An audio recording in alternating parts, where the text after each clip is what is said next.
নবীন রাজনীতিবিদ তারা, যারা 6 মাস আগেও রাজনীতি কি জিনিস তারা কখনো চিন্তাও করে না, বুঝতেও পারেনি। আমি 5 স্টার হোটেলের কথা নাই উল্লেখ করলাম, কিন্তু কোনো কিছু জোর করে বা তাড়াহুড়া করে কিন্তু কোনো কিছু করলে তার সুফল কখনোই ভালো হয় না। যে স্থানীয় নির্বাচন কিন্তু কখনোই জাতীয় নির্বাচনের আগে হয় না। এটার কালচার বাংলাদেশেও নাই, অন্যান্য দেশেও নেই। নির্বাচনের জন্য খুব বেশি সংস্কার প্রয়োজন হয় না। 2.5 বছর আগে এই সংস্কার প্রস্তাবগুলো জাতির সামনে তুলে ধরা হয়েছে। রাজনীতিবিদদের ব্যস্ততা সবসময় থাকে, এক এক সময় এক এক টাইপের ব্যস্ততার মাত্রা নির্ধারণ হয় মাঠের কর্মসূচি বুঝে। রমজান মাসে এক ধরনের ব্যস্ততা, রমজান মাসের আগে এক ধরনের ব্যস্ততা এখন একটু বেড়েছে। সেটা হচ্ছে মানুষের মাঝে যেতে হচ্ছে, মানুষের খোঁজখবর নিতে হচ্ছে, কোনো মানুষের সমস্যা আছে কিনা। যেটা রাজনৈতিক নেতাকর্মীদের প্রধান বৈশিষ্ট্য হচ্ছে মানুষের খোঁজখবর নেওয়া, মানুষের পাশে থাকা। সেই কারণে রমজান মাসে ঈদকে কেন্দ্র করে মানুষের মাঝে একটু খোঁজখবর নেওয়া নিয়ে ব্যস্ততা বেড়েছে। এটি স্বাভাবিক, আমাদের কাছে ভালোই লাগে এই ব্যস্ততার মধ্যে থাকা। একটি দেশ যতদিন পর্যন্ত জনগণ দ্বারা নির্বাচিত প্রতিনিধি পরিচালনা না করবে, ততদিন পর্যন্ত একটি দেশকে গণতান্ত্রিক দেশ বলা যায় না।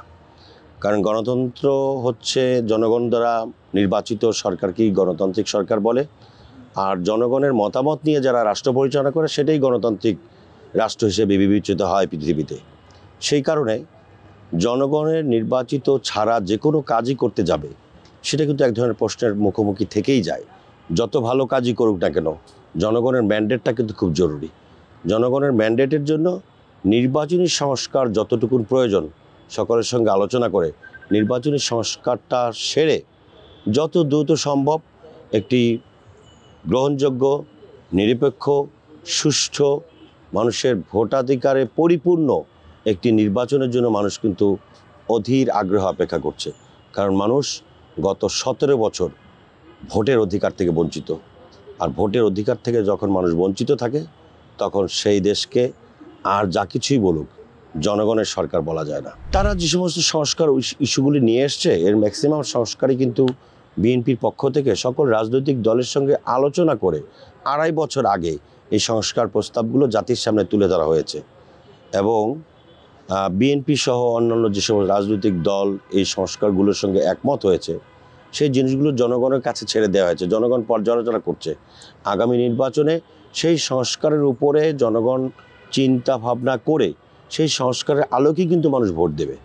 অতএব সংস্কারগুলো জনগণের নির্বাচিত সরকার দ্বারা যদি সেই সংস্কারগুলো বাস্তবায়ন হয়, সেই সংস্কার টেকসই সংস্কার হবে এবং সেই সংস্কারই হবে জনগণের চাওয়া সংস্কার। নির্বাচনটা যত দ্রুত সম্ভব তত দ্রুত করে ফেলা উচিত, কারণ নির্বাচনের জন্য খুব বেশি সংস্কার প্রয়োজন হয় না। নির্বাচনকে সুষ্ঠু, গ্রহণযোগ্য, নিরপেক্ষ করবার জন্য যেই ল্যাকিংসগুলো আছে সেই ল্যাকিংসগুলো বের করে সকলের সমন্বয়ে একটি সংস্কারের ব্যবস্থা করে নির্বাচন কেন্দ্রিক যে সংস্কার, সেই সংস্কারটা সম্পন্ন করে সেই সংস্কারের মাধ্যমে নির্বাচন কমিশনকে ঢেলে সাজাতে হবে এবং স্বাধীন নির্বাচন কমিশনের অধীনে গ্রহণযোগ্য নিরপেক্ষ নির্বাচন করতে হবে। যে স্থানীয় নির্বাচন কিন্তু কখনোই জাতীয় নির্বাচনের আগে হয় না। এটার কালচার বাংলাদেশেও নাই, অন্যান্য দেশেও নেই। অর্থাৎ জনগণের দ্বারা জাতীয় সরকার নির্বাচিত হওয়ার পরে স্থানীয় সরকারি নির্বাচন হওয়াটা এটা একটা স্বাভাবিক প্রক্রিয়া। আর যারা এই দাবিটা করছেন এটা একটা অস্বাভাবিক দাবি করছেন এবং একটা অস্বস্তিকর চিন্তার বহিঃপ্রকাশ। যাদের জনগণের প্রতি আস্থা নেই তারাই একমাত্র এই জাতীয় নির্বাচনকে পাশ কাটাতে চাচ্ছেন এবং জাতীয় নির্বাচনকে পাশ কাটাতে চাওয়াটাই হচ্ছে একটা অগণতান্ত্রিক দাবি বলে আমি মনে করি। সার্বিক আইন শৃঙ্খলা পরিস্থিতি কিন্তু এই সরকার আসলে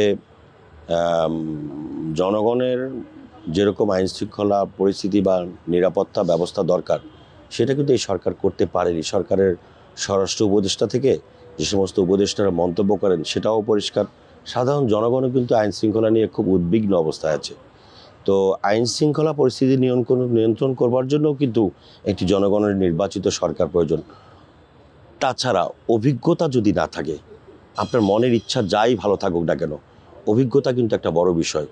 যারা রাষ্ট্র পরিচালনায় অভিজ্ঞ তারা যদি রাষ্ট্র পরিচালনায় এগিয়ে আসেন তাহলে আপনার আইন শৃঙ্খলা বলেন, এই দুর্নীতি দমন বলেন, তারপরে রাষ্ট্র পরিচালনার ক্ষেত্রে যে সমস্ত দুর্বলতা, আপনার দ্রব্যমূল্যর যে একটা সিন্ডিকেট, আজও পর্যন্ত কিন্তু দ্রব্যোন্নয়নের সিন্ডিকেট তারা চিহ্নিত করতে পারেনি, বা এই সিন্ডিকেটের সঙ্গে কারা জড়িত তাদেরকে চিহ্নিত করে গ্রেফতারের আওতায় আনতে পারেননি।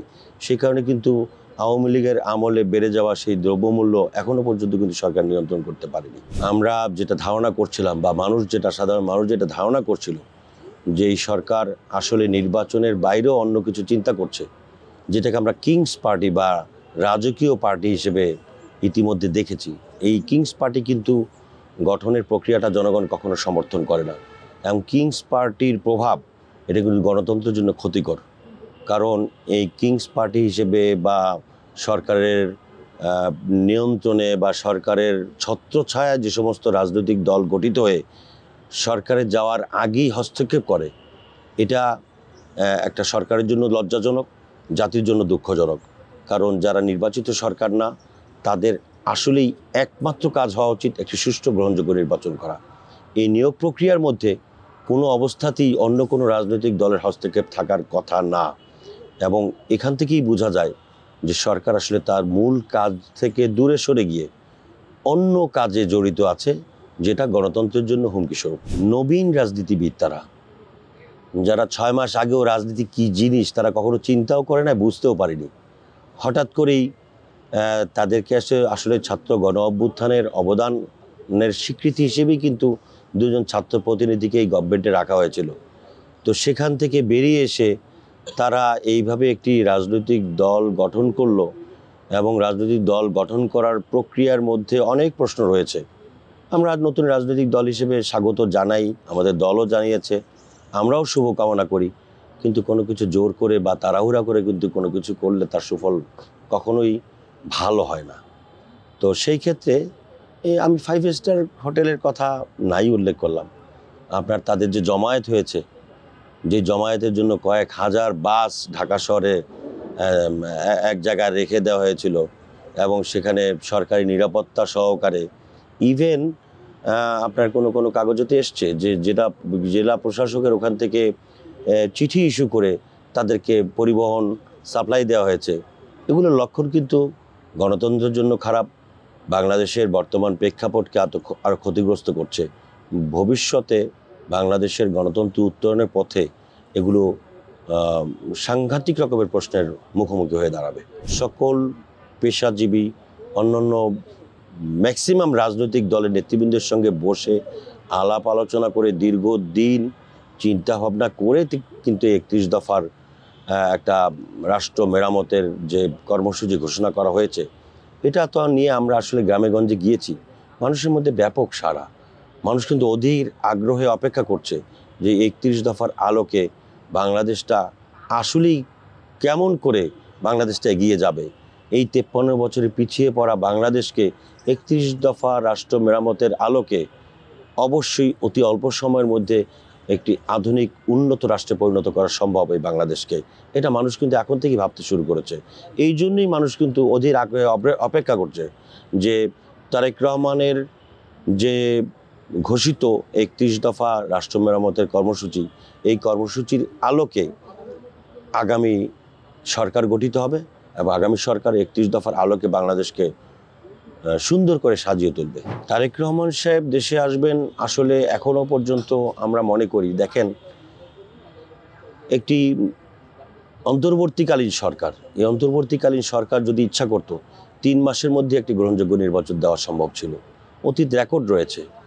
1990 সালে স্বৈরাচার এরশাদ পতনের পরে এরশাদের এই যে দুমড়ে মুচড়ে ফেলা রাষ্ট্র কাঠামোকে 3 মাসের মধ্যেই কিন্তু সাজিয়ে গুছিয়ে বিচারপতি শাহাবুদ্দিনের নেতৃত্বে যে অন্তর্বর্তীকালীন সরকার ছিল, সেই অন্তর্বর্তীকালীন সরকার একটি সুন্দর গ্রহণযোগ্য নির্বাচন উপহার দিয়েছিল, যেই নির্বাচনটা স্বাধীনতা উত্তর বাংলাদেশের সবচেয়ে ভালো নির্বাচন হিসেবে এখনও বিবেচিত।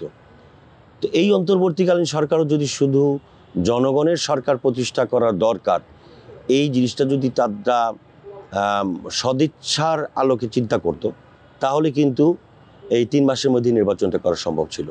কিন্তু 3 মাসের জায়গায় প্রায় 9 মাসের কাছাকাছি হয়ে যাচ্ছে।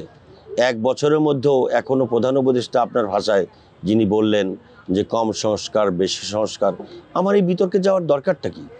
ডক্টর মোহাম্মদ ইউনূসকে বিতর্কিত করার অর্থটা কি? এই অন্তর্বর্তীকালীন সরকার তো জনগণের রক্ত ঘাম শ্রমের মধ্য দিয়ে প্রতিষ্ঠিত। এই সরকারকে বিতর্কিত করতে চাচ্ছে কারা? এই সরকারকে জনপ্রিয়হীন করতে চাচ্ছে কারা? এই জিনিসগুলো যদি এই সরকার অনুধাবন করতে ব্যর্থ হয়, তাহলে আমাদের রক্ত শ্রম ঘামে অর্জিত এই সরকারের যদি সফলতার কোনো রকমের ঘাটতি আসে, সেই ঘাটতিটা আমাদের মধ্যেও আসে। আমাদেরকে কেন এখন নির্বাচনের দাবি করতে হবে?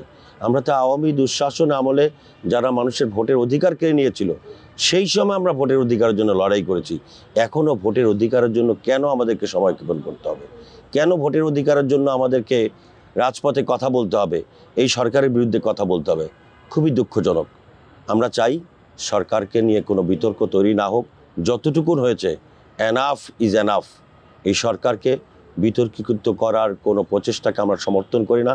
আমরা চাই ডক্টর মোহাম্মদ ইউনূস একটি জাতীয় মর্যাদার প্রতীক, আন্তর্জাতিক খ্যাতিসম্পন্ন একজন ব্যক্তি।